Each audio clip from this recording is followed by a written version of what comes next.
नमस्कार। आज की सत्संग क्लास में आपका स्वागत है। आज की सत्संग क्लास का हमारा विषय है कि क्या मनुष्य भी एक पशु ही है? क्या मनुष्य और पशु में कोई अंतर नहीं? आइए इस विषय पे चर्चा करते हैं। अगर हम किसी सामान्य जन को पूछें या किसी सामान्य आदमी को पूछें कि क्या मनुष्य जो है एक पशु है, तो मेरे ख्याल से उसका उत्तर हाँ में होगा कि हाँ, मनुष्य पशु ही तो है। असल में वो जब ये बात कहता है तो इस समय उसके मन में होता है उन वृत्तियाँ, वो इंस्टिंक्ट्स, जिसकी वजह से वो इंसान को एक पशु मानता है। जिस प्रकार से आदमी या पशु जो है उनको लगता है कि एक ही प्रकार का व्यवहार करते हैं, ऐसी वृत्तियाँ जिनमें खाना पीना, सोना, उठना, जागना, परिवार बनाना, अपने जो क्षेत्रफल की रक्षा करना, इस प्रकार की बहुत सारी बातें हैं जिसके आधार पर मनुष्य जो है उसको पशु जैसा दिखता है। यहाँ पशु जो है, पशु और मनुष्य एक जैसे ही लगते हैं। और ऐसे में अन्य लोग भी हैं जिनको यहाँ अगर हम पूछेंगे कि मनुष्य एक पशु ही है, तो उनका कहना होगा कि पशु तो है ये, लेकिन हम अब पशुओं से ज़्यादा विकसित हो चुके हैं। उसका आधार वो बुद्धि को मानेंगे कि हमारी जो बुद्धि है वो पशुओं से बहुत ज़्यादा विकसित हो चुकी है। तो यहाँ पर वो बुद्धि को आधार मानते हैं।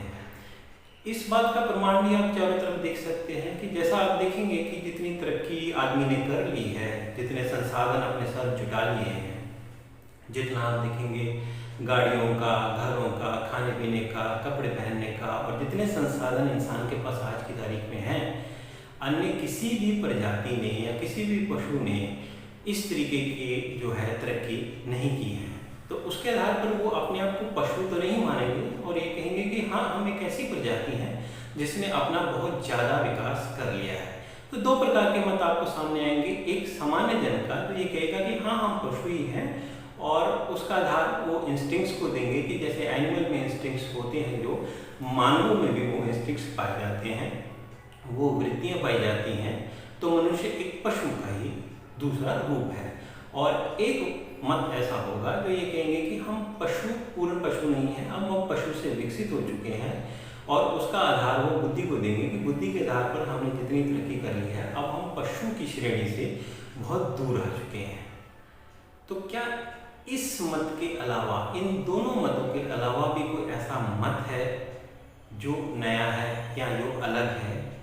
तो मैं समझता हूँ इस संबंध में हमको एक बार अपने पुरातन ग्रंथों की ओर चलना चाहिए। पुरातन ग्रंथों में वैदिक ग्रंथ आते हैं, उसमें ऋग्वेद, सामवेद, यजुर्वेद, अथर्ववेद, वेदांत वगैरह, उपनिषद, इन आरण्य ग्रंथ, इन सब का वर्णन आता है।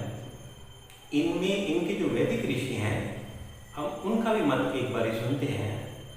इस संबंध में वैदिक ऋषियों का मत है कि आहार निद्रा भय मैथुनानि सामान्य मित्र पशुभिर नराणाम।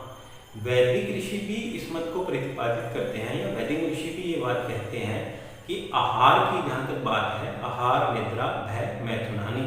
आहार मतलब खाना पीना, सोना जागना जो हम करते हैं, आहार निद्रा, सोना जागना, भय जो हमारी वृत्तियाँ होती हैं, जो हमारी सेंसेस हैं, और जो है ये आहार निद्रा भय मैथुनानि, मैथुन परिवार निर्माण करना।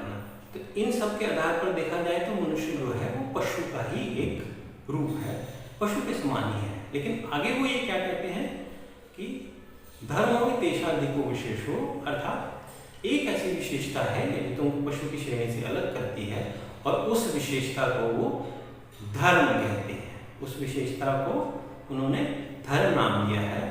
धर्मे नहीं ना पशु भी समाना। और अगर धर्मविहीन या धर्महीन होने पर आप भी पशु जैसे ही हैं।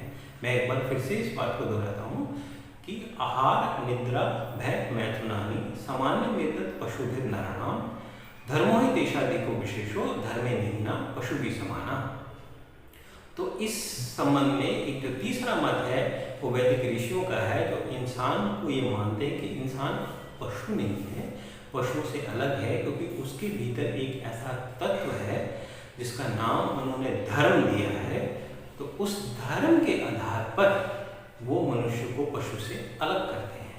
अब वो धर्म तत्व क्या है, हम किसे धर्म मानेंगे, इस संबंध में वो क्या कहते हैं? क्या उनका जब वो धर्म की बात करते हैं तो उनका अर्थ जो हम अपने आसपास आज वर्तमान स्थिति को देखते हैं, वर्तमान धर्मों के नाम सुनते हैं, जैसे हिंदू, मुसलमान, सिख, बौद्ध, जैन, ईसाई, ताओ, शिंतो धर्म सारी दुनिया में जो फैले हुए हैं, जिनके आधार पर हमने अपने रीति रिवाज बना रखे हैं, जिनके आधार पर हम वेशभूषाएँ धारण करते हैं, हम अपना खाना पीना निर्भर उसको डिसाइड करते हैं, हम उसका निर्णय लेते हैं, क्या वो धर्म है?